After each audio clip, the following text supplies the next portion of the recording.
गुरुपदद्वन्द्वं भक्तवृन्दसमन्वितं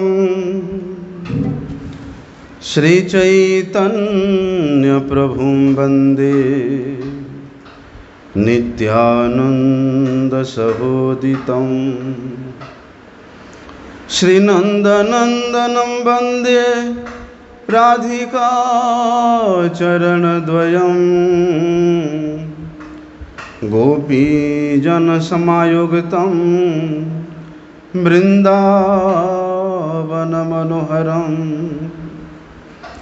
गुरवे गौरचन्द्राय राधिकाय तदालये कृष्णाय कृष्णभक्ताय तद्भगताय नमो नमः।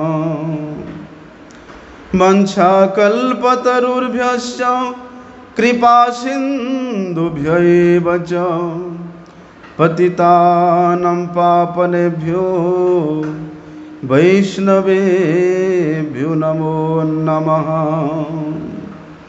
पतितपावन परम करुणामय परम आराध्यतम गुरुपाद पद्म नित्यलीला प्रविष्ट विष्णुपाद परमहंस शिला भक्तिवल्लभ तीर्थ गोस्वामी गुरु महाराज की अभय चरण कमल में अनंत कोटि साष्टांग दंडवत प्रणाम करते हुए उनकी हेतु की कृपा प्रार्थना करता हूँ। आज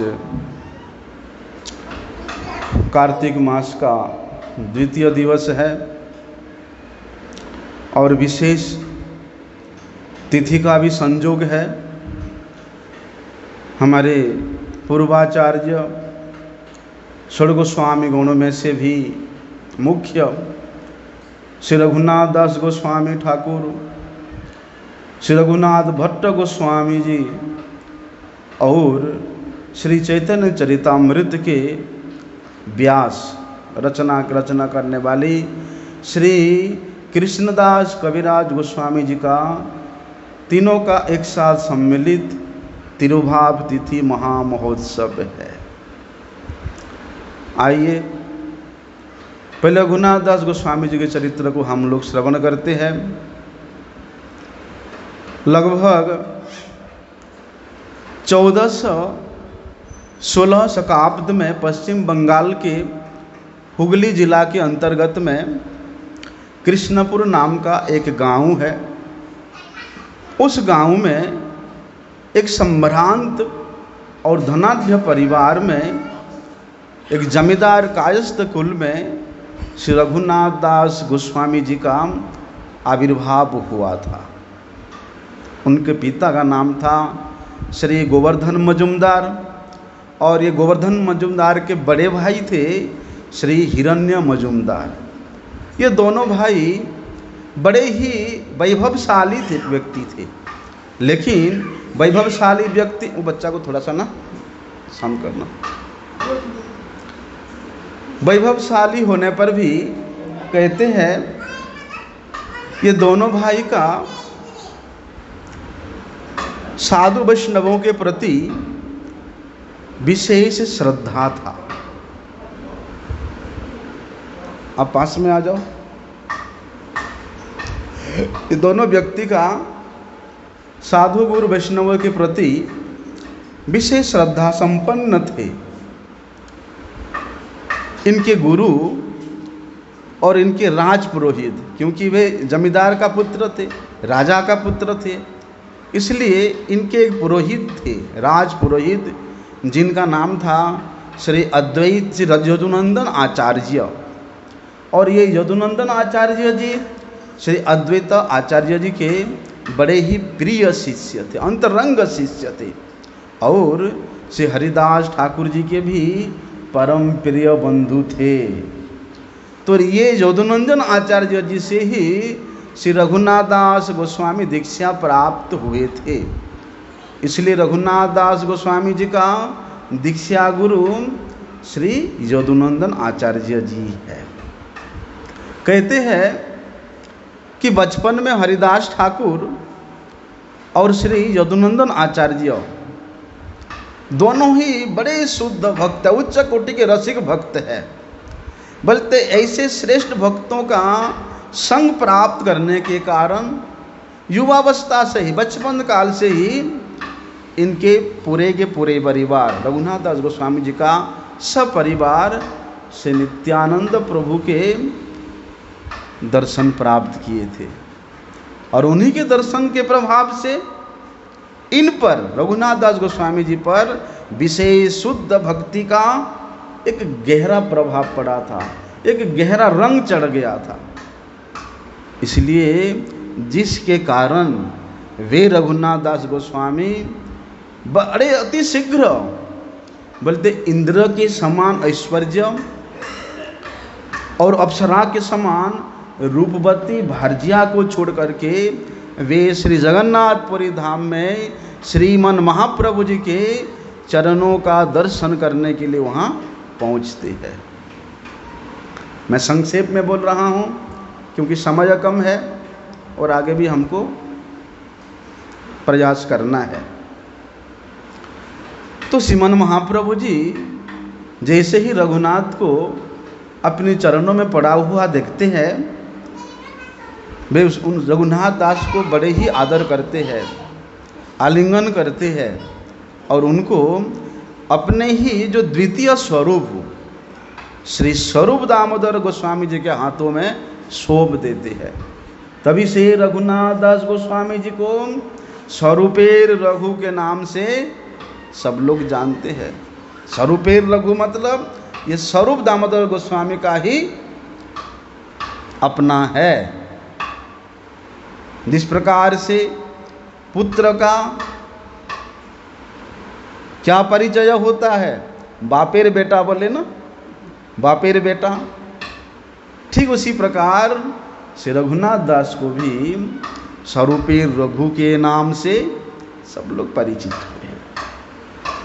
और कहते हैं श्री स्वरूप दामोदर गोस्वामी जी की कृपा से श्री रघुनाथ दास गोस्वामी जी को श्रीमन महाप्रभु जी के अंतरंग सेवा करने का अधिकार प्राप्त हुआ था।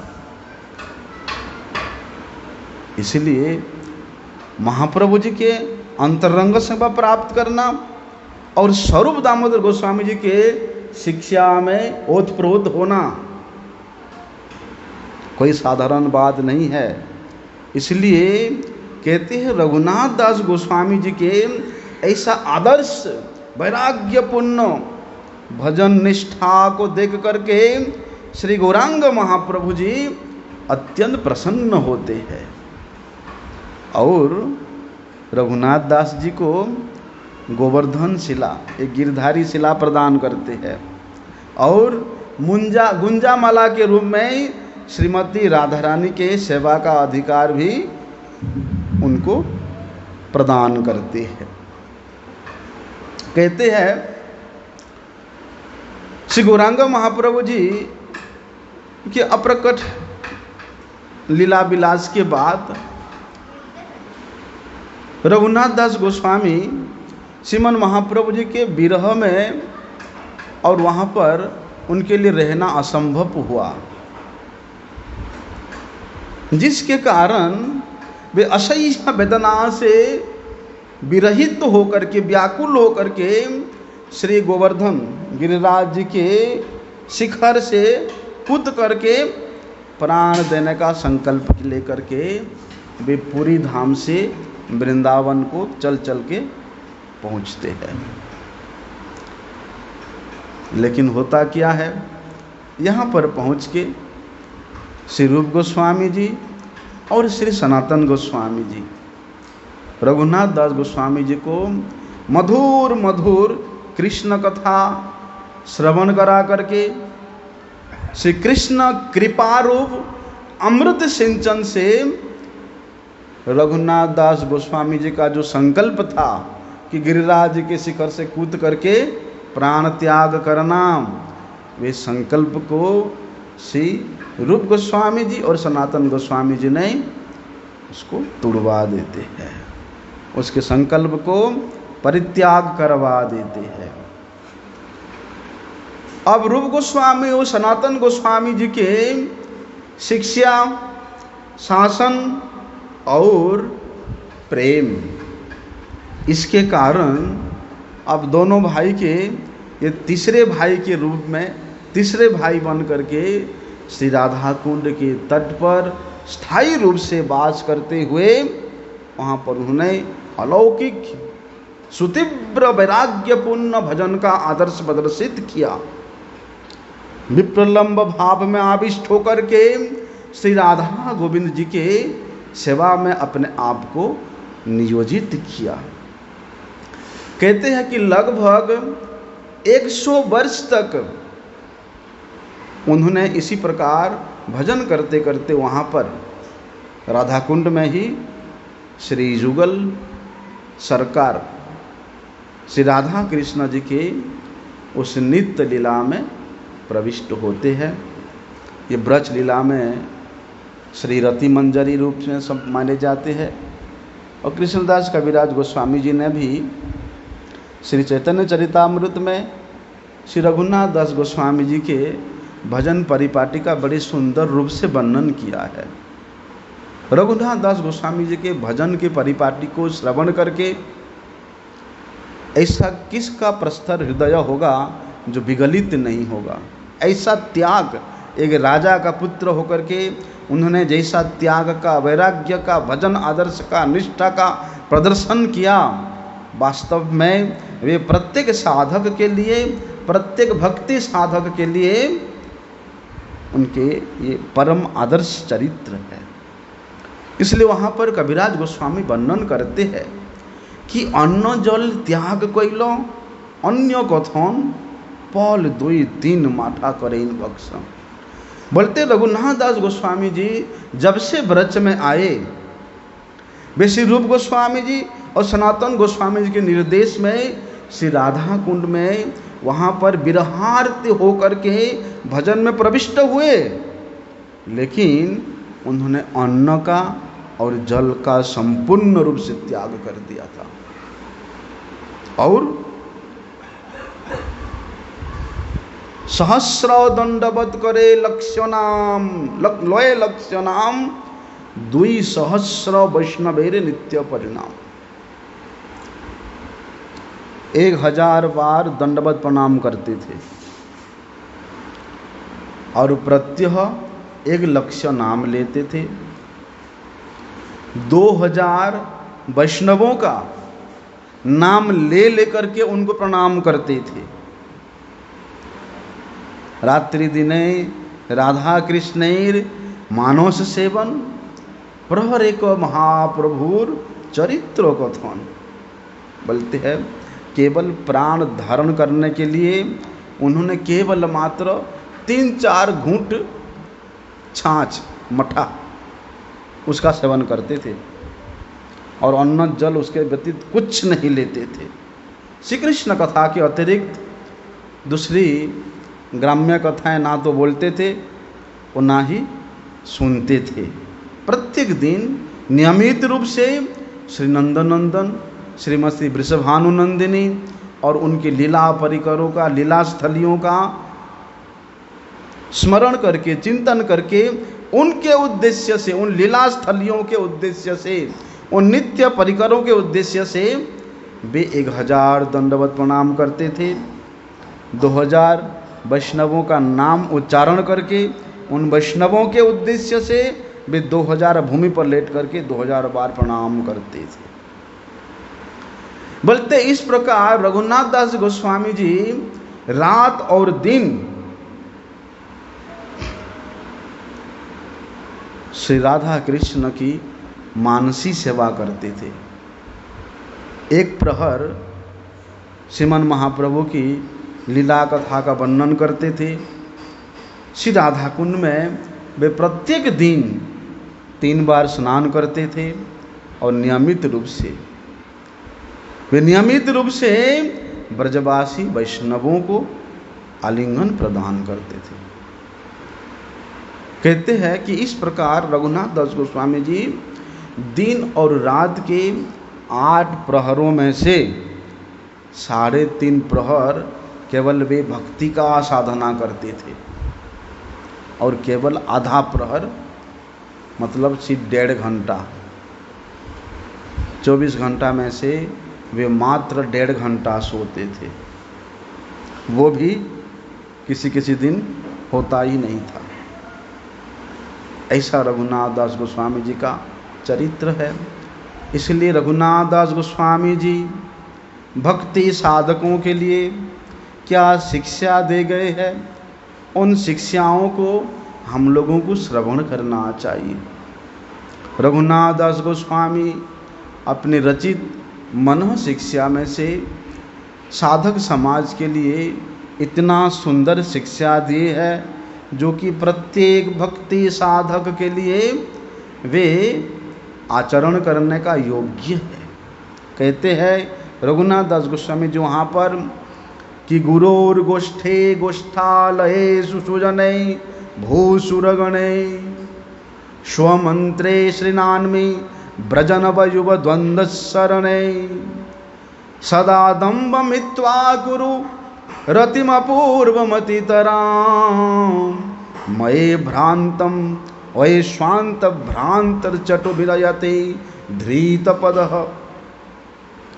अपने मन को लक्ष्य करके रघुनाथ दास गोस्वामी जी वहाँ वर्णन कर रहे हैं, रे मेरे मन, रे मेरे अबोध अंतःकरण,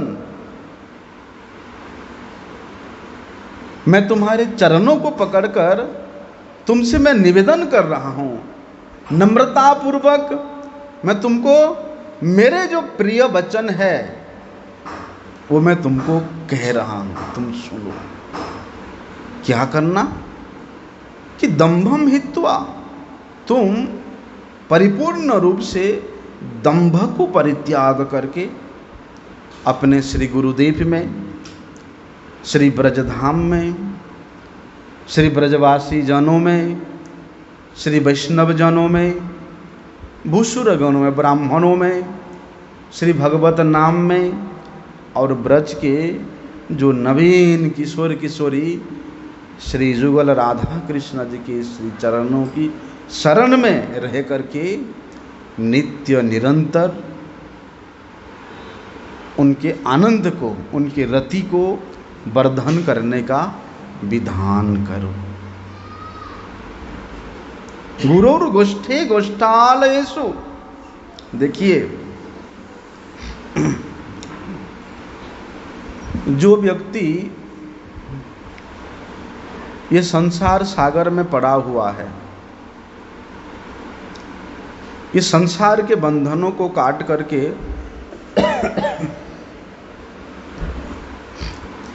कलिजुग पावन अवतार भगवान श्री चैतन्य महाप्रभु के पदार बिंदु में जो व्यक्ति एकांत रूप से शरणागत हुए हैं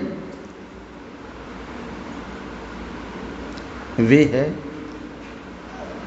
श्री स्वरूप दामोदर गोस्वामी प्रभु।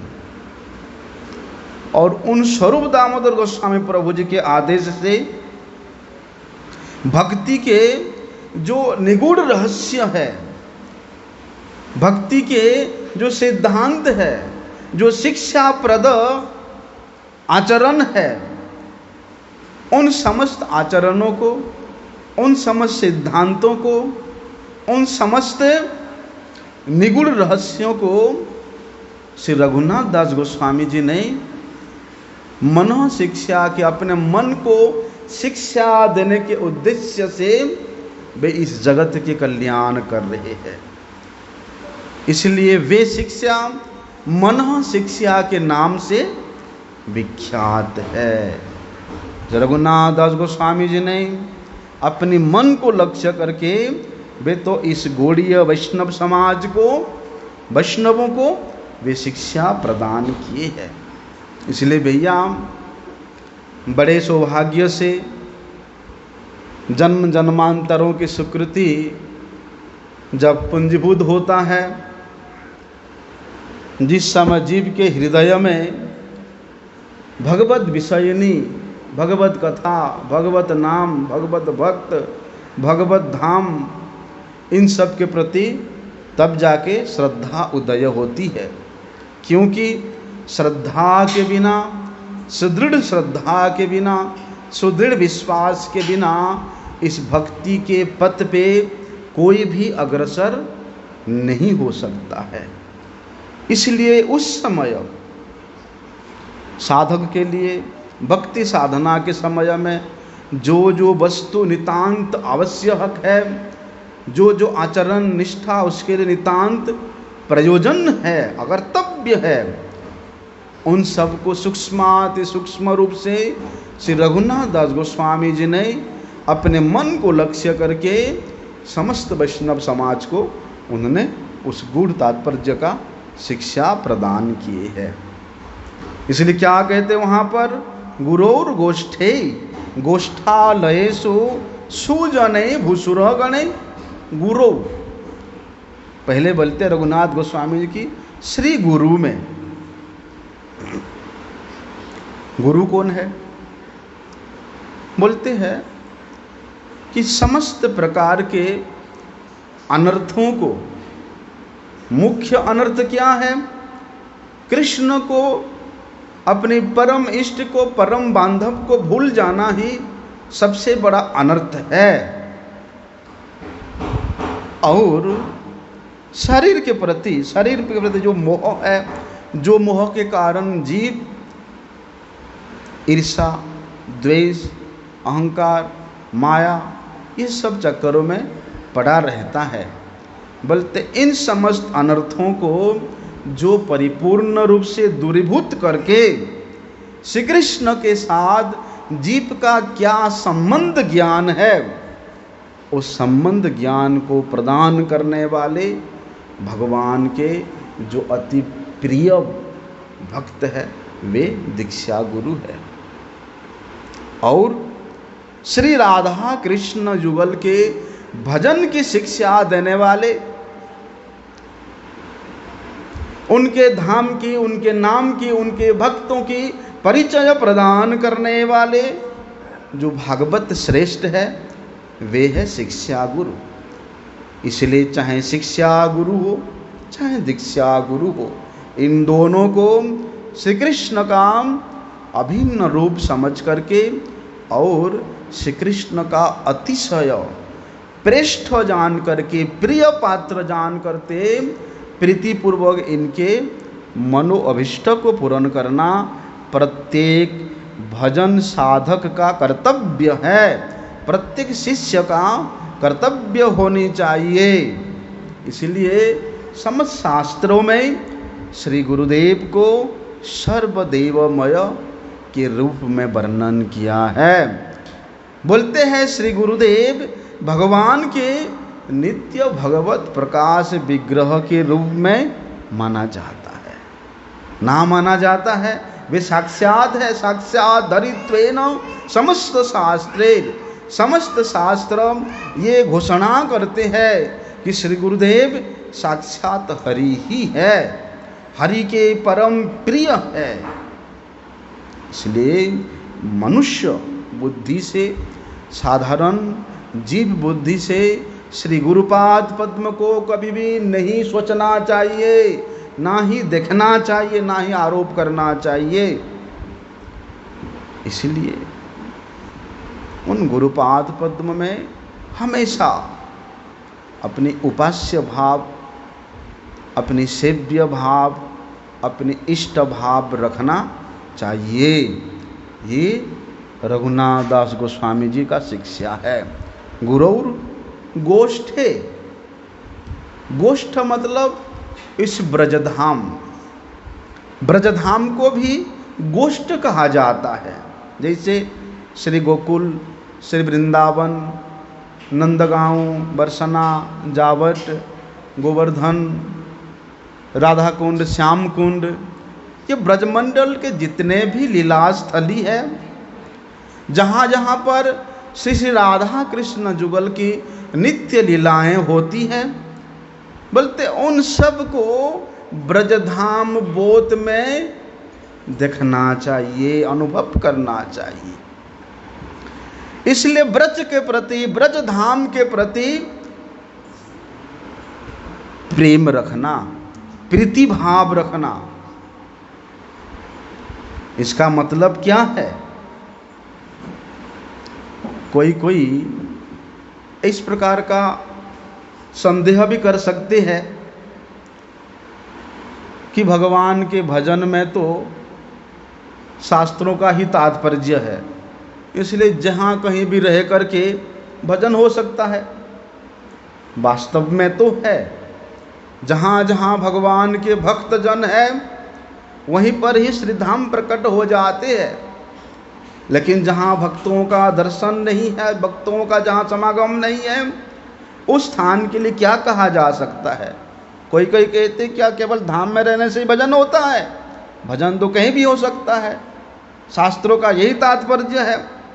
लेकिन फिर भी रघुनाथ दास गोस्वामी जी वहाँ बोलते हैं गुरुर गोष्ठे गोष्ठालयेषु। फिर भी ब्रजवास से, ब्रज धाम से जो लगाव है,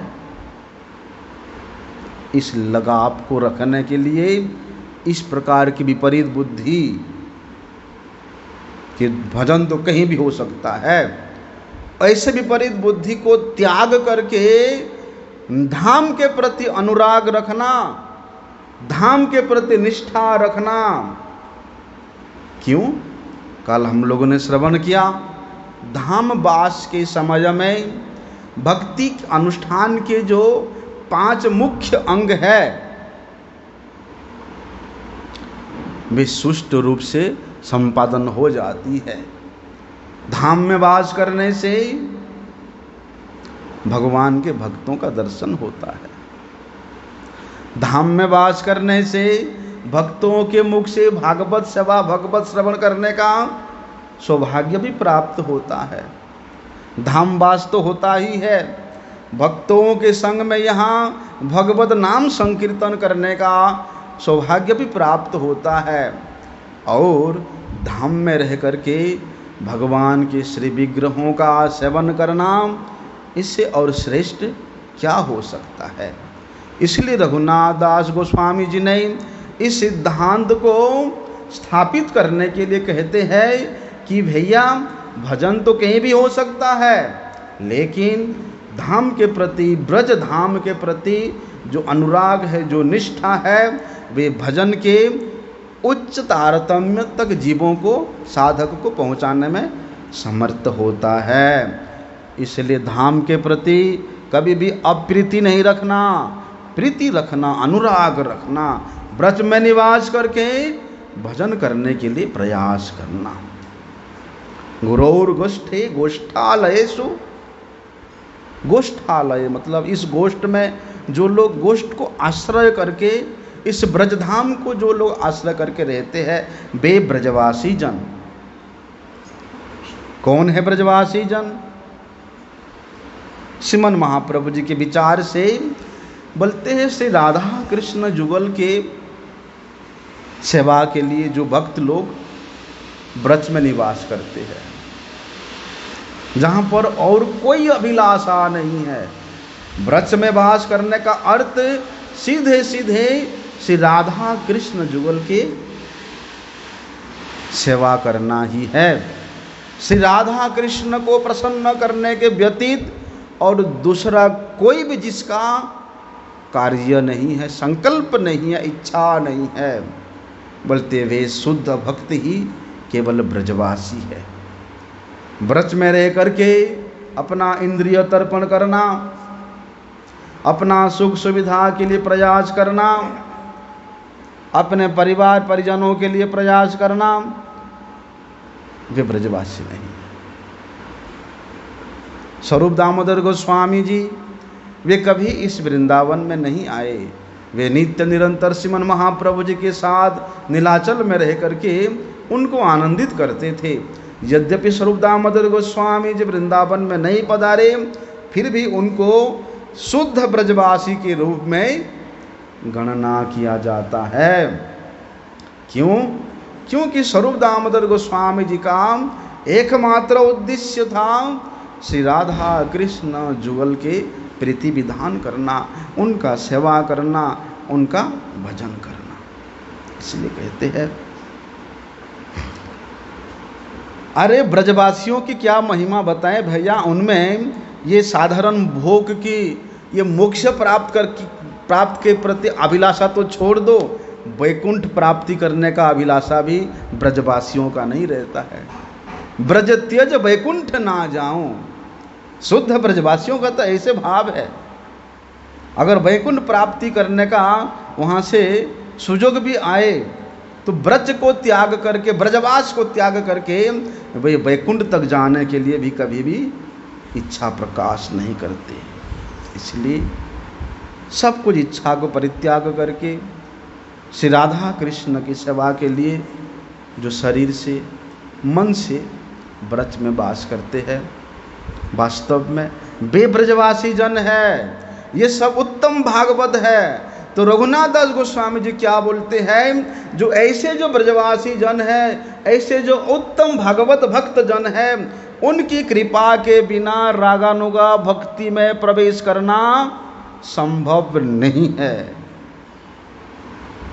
इसलिए रागानुगा भक्ति के मार्ग के पथिक होने के लिए क्या करना पड़ेगा, ऐसे ब्रजवासियों के प्रति, ऐसे शुद्ध वैष्णवों के प्रति प्रीति रखनी पड़ेगी। ऐसे नहीं कि मैं सदाचारी हूँ, मैं तत्वज्ञ हूँ, मैं पंडित हूँ, मैं विद्वान हूँ, मैं भगवान का भक्त हूँ।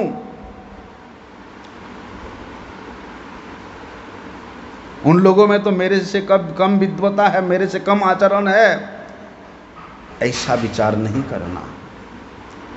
बोलते नितांत समस्त प्रकार के अहंकार को, दंभम हित्वा, दंभ को परित्याग करके ब्रजवासी जनों के प्रति प्रीति रखना। सुजन, रघुनाथ दास गोस्वामी जी आगे अपने शिक्षा में बताते हैं कि सुजन कौन है। 4 वैष्णव संप्रदाय है और इन चारों वैष्णव संप्रदायों से या उन वैष्णव संप्रदायों के जो अन्य शाखा है, उन शाखाओं के आश्रित जो भगवान के भक्त जन है, जो स्वरूपतः वे ब्रजवास नहीं करते, लेकिन शरीर से ब्रज में है। स्वरूप से ब्रजवास, अभी हम लोगों ने श्रवण किया कि स्वरूप से जब जीव कृष्ण का दास है, स्वरूप से जब कृष्ण का सेवक है, तो स्वरूप से उसका स्थिति भी कहाँ है, उसका वास भी कहाँ है, ब्रज में ही है। इसलिए अगर कोई भक्त चारों संप्रदाय का अंतर्भुक्त है, ब्रज में रह रहा है, ब्रजवास कर रहा है, लेकिन शरीर से कर रहे हैं, मन से नहीं कर रहा, हृदय से नहीं कर रहा है, लेकिन वे भक्तजन अनुराग से युक्त होकर के, प्रेम से युक्त होकर के श्री राधा कृष्ण युगल की सेवा नहीं करते, लेकिन ब्रज में रह रहे हैं, अभ्यास कर रहे हैं, उनको कहते हैं सुजन। ये मध्यम भक्त है। इसलिए इनके प्रति कभी भी भेद दृष्टि नहीं करना। वे भी उस शुद्ध ब्रजवासी बनने के लिए प्रयास कर रहे हैं, साधना कर रहे हैं। इसलिए जो साधना करते हुए सिद्धि प्राप्त करने की अग्रसर हो रहा है, उस साधना अवस्था में साधक को कभी भी भेद दृष्टि से नहीं देखना, कभी भी उनके प्रति अश्रद्धा नहीं करना। वे भी श्रद्धा के पात्र है। इसलिए भैया शुद्ध भजन करना चाहते हो तो उन साधकों के प्रति हमेशा सम्मान का भाव रखना।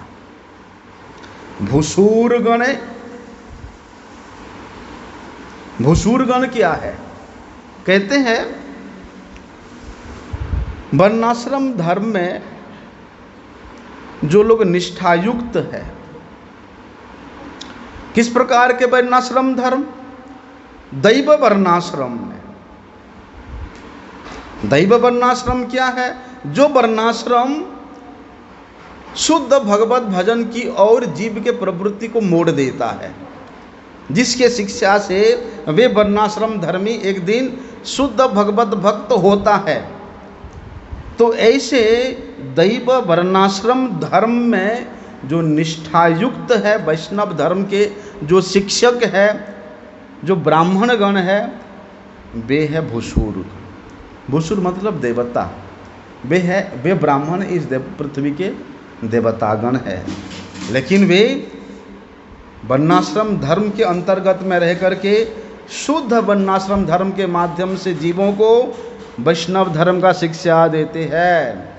ऐसे जो शुद्ध ब्राह्मण है, सच्च ब्राह्मण है, उनको ही इस पृथ्वी के देवता के रूप में शास्त्रों में गणना किया गया है।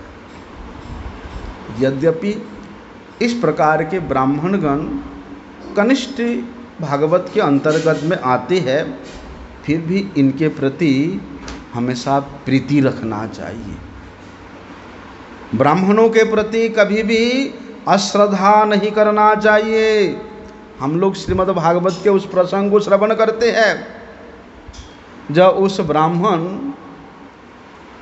अपने प्रत्येक पुत्र को खो देता है। अंतिम में वे ब्राह्मण अत्यधिक ईर्षान्वित होकर के भगवान श्री कृष्ण आकर पास आके बहुत उल्टा पुल्टा गालियां देता है। तब अर्जुन प्रतिवाद करने के लिए आगे जाते, लेकिन भगवान क्या कहते हैं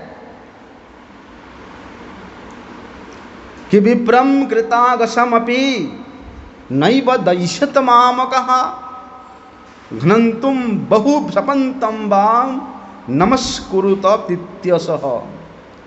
कहते वहाँ पर कि हे द्वारिका वासियों, हे मेरे प्रियजनों, ब्राह्मण अगर अपराधी भी हो, ब्राह्मण अगर पतित भी हो, बोलते ऐसे अपराधी ब्राह्मण के प्रति भी कभी अश्रद्धा नहीं रखना, कभी द्वेष मत करना। चाहे वे ब्राह्मण तुमसे लड़ता रहे, तुमको ताड़ता रहे, तुमको श्राप देता रहे, तो भी उसको क्या करना, उसको नित्य नमस्कार करना। स्वयं भगवान कहते घनंतम बहु संपन्नतम वा नमस्कुरुत नित्यसः। वे ब्राह्मण चाहे तुमको गाली दे, श्राप दे, कुछ भी करे, तो तुम्हारा कर्तव्य उसको नमस्कार करना। इसलिए ठीक इसी बात को रघुनाथ दास गोस्वामी जी वर्णन करते हैं कि भैया अगर भजन के मार्ग में आगे जाना चाहते हो तो भूसुर गणों के प्रति, इस पृथ्वी के देवता गणों के प्रति, ब्राह्मणों के प्रति कभी भी द्वेष नहीं करना, कभी भी उनके प्रति अवज्ञा का भाव नहीं रखना। उसके बाद एक विशेष बात वहाँ पर गोस्वामी जी कहते हैं कि स्वमंत्रे हरिनामे, स्वमंत्र में श्री गुरुदेव से शिष्य को जो मंत्र प्राप्त होती है वे है स्वमंत्र। स्व मतलब अपना मंत्र, मंत्र मतलब अपना त्राण करने वाला जो है, वे मंत्र के प्रति विशेष प्रीतिपूर्वक उस मंत्र का साधना करना चाहिए। श्री गुरुदास पद्म जिस प्रकार के विधि के अनुसार, जिस प्रकार के नियम के अनुसार, जिस प्रकार के संख्या के अनुसार उस मंत्र को जप करने के लिए विधान बताए हैं, उस विधान के अनुसार नियमित रूप से यत्न के साथ, आदर के साथ श्री गुरु प्रदत्त मंत्र में निष्ठा रखना, विश्वास रखना, जप करना। और श्री हरि नाम में, हरि नाम एक तो श्री हरि, श्री कृष्ण, ये श्री हरि का मुख्य नाम है, और एक है पतित पावन, परमात्मा, ब्रह्म, ये सब भगवान के गौण नाम है। इसलिए इन गौण नामों के प्रति विशेष समय देना का विशेष आवश्यकता नहीं है। बोलते श्री हरिनाम मतलब भगवान के जो मुख्य नाम है, और उन मुख्य नामों में से भी महामंत्र हरे कृष्ण कृष्ण कृष्ण हरे हरे, हरे राम राम राम। बोलते ये 16 नामात्मक महामंत्र, कलियुग का जो महामंत्र है, इसी के द्वारा ही इस कली की जीभ का निस्तार होता है। इसलिए दूसरा कोई उपाय नहीं है। नास्तिव नास्तिव नास्तिव गतिरन्यथा। इसलिए जब दूसरा कोई उपाय है ही नहीं कली के कराल ग्रास से मुक्ति प्राप्त करने के लिए, तब क्या करना? हरेर नाम हरेर नामैव केवलम। इसलिए उस हरिनाम के प्रति अत्यंत प्रीतिपूर्वक समर्पण होना चाहिए, जप करना चाहिए, कीर्तन करना चाहिए। और अंतिम में गोस्वामी जी बताते हैं कि श्री ब्रजजन जुव द्वंद्व की शरण। बोलते हैं अनन्य भाव से श्री राधा कृष्ण जुगल के श्री चरण कमलों का आश्रय ग्रहण करने, उनके छत्र छाया में रह करके उनकी स्मृति विधान के लिए जीवन निर्वाह करना।